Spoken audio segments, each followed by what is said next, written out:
নমস্কার বন্ধুরা, সকলকে আমার চ্যানেলে স্বাগত। সরকারের তরফ থেকে একটি দুর্দান্ত সুখবর ঘোষণা করা হয়েছে। আপনার বয়স 60 বছর পেরিয়ে গেলেই সরকারের তরফ থেকে প্রতি মাসে মাসে আপনাকে আর্থিক সহায়তা প্রদান করা হবে।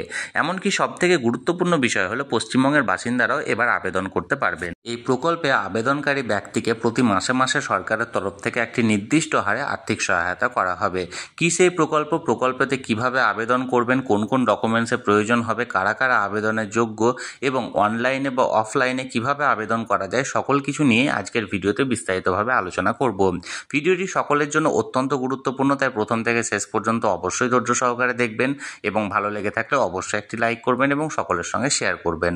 আর সেই সাথে এই চ্যানেলে যদি প্রথমবার হয়ে থাকেন এই রকমের ইনফরমেটিভ ভিডিও আরও দেখার জন্য যারা এখনও পর্যন্ত এই চ্যানেলটিকে সাবস্ক্রাইব করেনি তারা অবশ্যই চ্যানেলটিকে সাবস্ক্রাইব করে নিতে ভুলবেন না।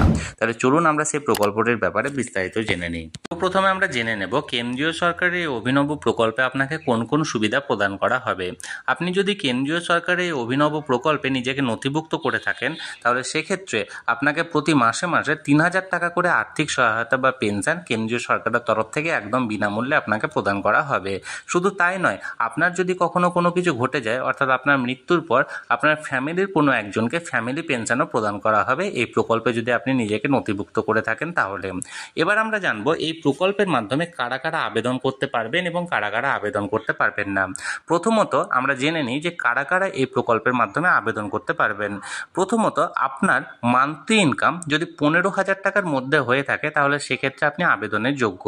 অর্থাৎ আপনার প্রতি মাসে মাসে ইনকাম যদি 15,000 টাকা ক্রস না করে যায় তাহলে সেক্ষেত্রে আপনি এই প্রকল্পের জন্য আবেদন করতে পারবেন। দ্বিতীয়ত আপনি যদি কোনো বিজনেসম্যান হয়ে থাকেন তাহলে সেক্ষেত্রে আপনি যে ব্যালেন্স শিটটা এখানে শো করবেন, অর্থাৎ বিজনেসম্যানরা একটা ব্যালেন্স শিট এখানে তৈরি করে, সেই ব্যালেন্স শিটে আপনার অ্যানুয়াল টার্নওভারটা 1.5 কোটি অর্থাৎ 1,50,00,000 টাকার অধিক হলে চলবে না, অর্থাৎ বিলো 1.5 crore হতে হবে। অর্থাৎ এক কথায় বলতে গেলে আপনি যদি বিজনেসম্যান হয়ে থাকেন তাহলে সেক্ষেত্রে আপনার ব্যালেন্স শিটে অন্তত পক্ষে 1.5 কোটি টাকার কম আপনাকে এখানে এন্ট্রি করতে হবে অ্যানুয়াল টার্নওভার, তাহলে আপনি এই প্রকল্পের জন্য নিজেকে নথিভুক্ত করতে পারবেন। আর তৃতীয়ত এবং সবথেকে গুরুত্বপূর্ণ বিষয় হলো আপনাকে ভারতীয় নাগরিক হতে হবে এবং আপনার বয়স অন্তত পক্ষে 18 বছর হতে হবে, অর্থাৎ 18 বছরের কম বয়সীরা এই প্রকল্পের জন্য নিজেকে নথিভুক্ত করতে পারবে না। এবার আমরা এক নজরে দেখে নেব কারা কারা এই প্রকল্পে আবেদন করতে পারবেন না। সর্বপ্রথমত হলো আপনি যদি কোনো স্টেট গভর্নমেন্ট বা কোনো সেন্ট্রাল গভর্নমেন্টের এমপ্লয়ি হয়ে থাকেন তাহলে সেক্ষেত্রে এই প্রকল্পে আপনি কোনোভাবে আবেদন করতে পারবেন না। অর্থাৎ আপনি যদি কেন্দ্রীয় সরকারি কর্মচারী হন বা কোনো রাজ্য সরকারি কর্মচারী হয়ে থাকেন তাহলে সেক্ষেত্রে এই প্রকল্পে আপনি আবেদন করতে পারছেন না। দ্বিতীয়ত হলো আপনি যদি ইপিএফও অর্থাৎ এমপ্লয়িজ প্রভিডেন্ট ফান্ড অর্গানাইজেশনে নিজেকে নথিভুক্ত আগে থেকেই করে রাখেন, অর্থাৎ ইপিএফওতে আপনি আগে থেকে আবেদন করে রেখেছেন তাহলে সেক্ষেত্রে আপনি এই প্রকল্পতে আলাদা করে আর এন্ট্রি করতে পারবেন না, অর্থাৎ নিজেকে নথিভুক্ত করতে পারবেন না। 3 নম্বর হলো আপনি যদি ইএসআইসি অর্থাৎ এমপ্লয়িজ স্টেট ইন্স্যুরেন্স কর্পোরেশনেও নিজেকে আগে থেকে আবেদন করে রেখেছেন বা নিজেকে যুক্ত করে রেখেছেন তাহলে সেক্ষেত্রেও আপনি এই প্রকল্পে আর আবেদন করতে পারছেন না। এবং 4 হলো আপনি যদি এনপিএস এর সদস্য হয়ে থাকেন, অর্থাৎ নিউ পেনশন স্কিম যদি আপনার নামে নথিভুক্ত হয়ে থাকে বা আপনি কখনো যদি এনপিএসে আবেদন করে রেখেছেন বা টায়ার 1 বা টায়ার 2 অ্যাকাউন্ট আপনার আগে থেকে ক্রিয়েট হয়ে আছে তাহলে সেক্ষেত্রে আপনি এই প্রকল্পে নিজেকে নথিভুক্ত করতে পারবেন না। অর্থাৎ এক কথায় আপনি যদি স্টেট গভর্নমেন্ট বা সেন্ট্রাল গভর্নমেন্ট এমপ্লয়ি হয়ে থাকেন, আপনি যদি ইপিএফওর সদস্য হয়ে থাকেন, আপনি যদি ইএসআইসি আগে থেকে নিয়ে রাখেন বা আপনি যদি নিউ পেনশন স্কিম আগে থেকে করে রাখেন তাহলে এই 4টি ক্ষেত্রের এমপ্লয়িরা বা 4টি ক্ষেত্রের সদস্যরা কোনোভাবে এই প্রকল্পে নিজেকে আবেদন করতে পারবেন না বা যুক্ত করতে পারবেন না। এবার আমরা জানবো এই প্রকল্পে আবেদন করার জন্য আপনার কোন কোন ডকুমেন্টস বা কাগজপত্রের প্রয়োজন আছে। সর্বপ্রথম একটা ভ্যালিড এজ প্রুফ এখানে প্রয়োজন। এক্ষেত্রে আপনার বার্থ সার্টিফিকেট বা কোনো আপনি যদি স্কুল লিভিং সার্টিফিকেট বা স্কুল সার্টিফিকেট থেকে থাকে তাহলে সেক্ষেত্রে গ্রহণযোগ্য, অর্থাৎ একটি ভ্যালিড এজ প্রুফ এখানে প্রয়োজন। দ্বিতীয়ত হলো একটা ভ্যালিড অ্যাড্রেস প্রুফ। এক্ষেত্রে ভ্যালিড অ্যাড্রেস প্রুফ হিসাবে আপনি আধার কার্ডটাকে এখানে সংযুক্ত করতে পারেন। এবং 3 হলো আপনাকে অবশ্যই ফর্ম 16 এখানে নিয়ে আসতে হবে, অর্থাৎ কোনোভাবে আপনার মান্থলি ইনকাম কত বা অ্যানুয়াল ইনকাম কত আপনাকে আইটিআর ফাইল করতে হবে এবং আইটিআর ফাইল করার পর যে ফর্ম 16টা আপনি পাবেন সেই ফর্ম 16-এর একটা কপি এখানে প্রয়োজন। চতুর্থত হলো আপনি যে নমিনি যদি অ্যাড করতে চান তাহলে সেক্ষেত্রে সেই নমিনির ডিটেলস এখানে আপনার প্রয়োজন, অর্থাৎ নমিনির নাম, নমিনির সঙ্গে আপনার কি সম্পর্ক এবং নমিনির ডেট অফ বার্থ এবং নমিনির অ্যাড্রেস সেই সমস্ত কটা তথ্য কিন্তু নমিনির এখানে লাগবে।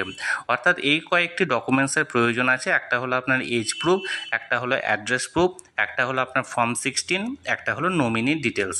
এরপর আপনাকে আবেদন করতে হবে। এবার আমরা জানবো এই প্রকল্পটিতে আপনি আবেদনের পদ্ধতির ব্যাপারে। এই প্রকল্পটিতে দুভাবে আবেদন করা যায়, একটি হলো অফলাইন মোড এবং অপরটি হলো অনলাইন মোড। আমরা সবসময় রেকমেন্ড করব আপনি অফলাইন মোডে আবেদন করুন, এটি সবথেকে বেশি সুরক্ষিত উপায় এবং এখানে ভুল হওয়ার কোনো সম্ভাবনা থাকে না। আপনি যদি অফলাইন মোডে আবেদন করতে চান তাহলে সেক্ষেত্রে আপনার আশেপাশে বা আপনার এলাকায় যে সিএসসি সেন্টার আছে অর্থাৎ কমন সার্ভিস সেন্টার আছে, সেই কমন সার্ভিস সেন্টারে গিয়ে আপনাকে আবেদন করতে হবে। কমন সার্ভিস সেন্টার কিভাবে আপনি খুঁজবেন বা সার্চ করবেন সেটি এর একটি লিঙ্ক আমি ডেসক্রিপশন বক্সে দিয়ে রেখেছি।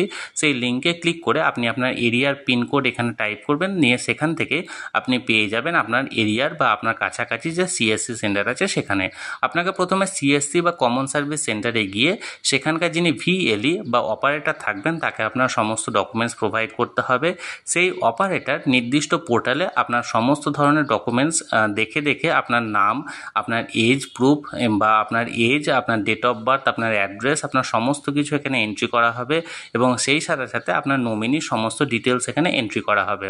সমস্ত কিছু ডিটেলস এন্ট্রি করার পর আপনাকে ফিঙ্গারপ্রিন্ট স্ক্যানারের সাহায্যে আপনার ফিঙ্গারপ্রিন্ট যাচাই করা হবে এবং আধার কার্ডের সঙ্গে সেটা ম্যাচ করানো হবে যে সেই ব্যক্তি, উভয় ব্যক্তি একই কিনা।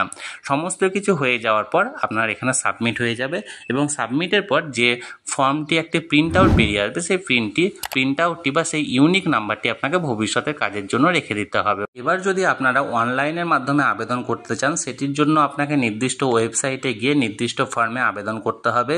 এর জন্য প্রথমত আপনাকে নির্দিষ্ট ওয়েবসাইটে গিয়ে আগে আপনার মোবাইল নাম্বারটাকে রেজিস্ট্রেশন করতে হবে।